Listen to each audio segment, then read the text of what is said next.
Niyo rin ba ang kakanin tuwing Kapaskuhan? Aba syempre, nangunguna ang bibingka at puto bumbong dyan. Anong mas gusto niyo sa dalawa, Biheros?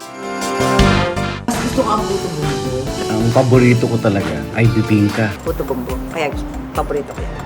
Si Kuya Kim kaya? Team Thai! Kasi pareho kong gusto yun eh. Pero kung papipiliin ako isa lang, mas gusto ko ang puto bumbong.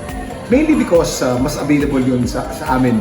Nung bata ko kasi ako, walang puto bumbong sa La Union. Kaya team bibingka ako.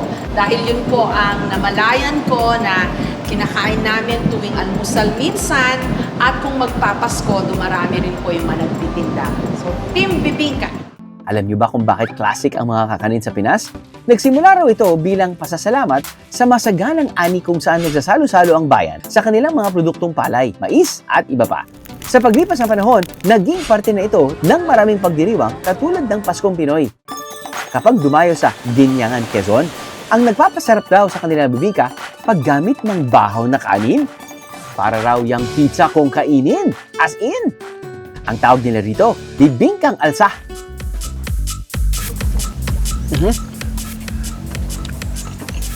Uy, sarap yung texture nila. Very soft, very moist.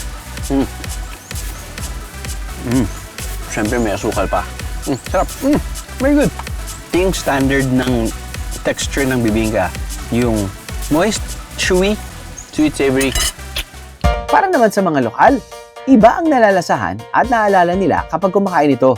Yung pong pagkabata ko, yung pong masasayang araw na magkasama ang buong pamilya natin. Kung walang bibingkang alsa, hindi mabubuo ang Pasko. Sa loob ng mahigit 2 dekada, napakaraming tahanan ang napasaya ng bibingkang ito.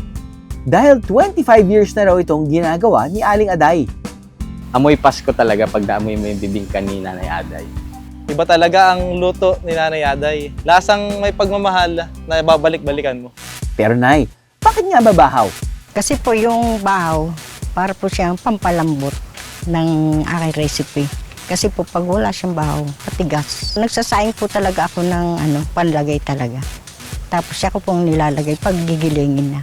Made to order daw ang bibingka ni Aling Aday. At mabibili ito ng 350 pesos na pwede ng pagsaluhan ng buong pamilya. Kahit po sa ibang lugar, ino-order nila, pinapasalubong nila. Halos lahat po ganyan ang ino-order sa aking bibingka. Pinapang Noche Buena nila. I am the meeting is a BIA.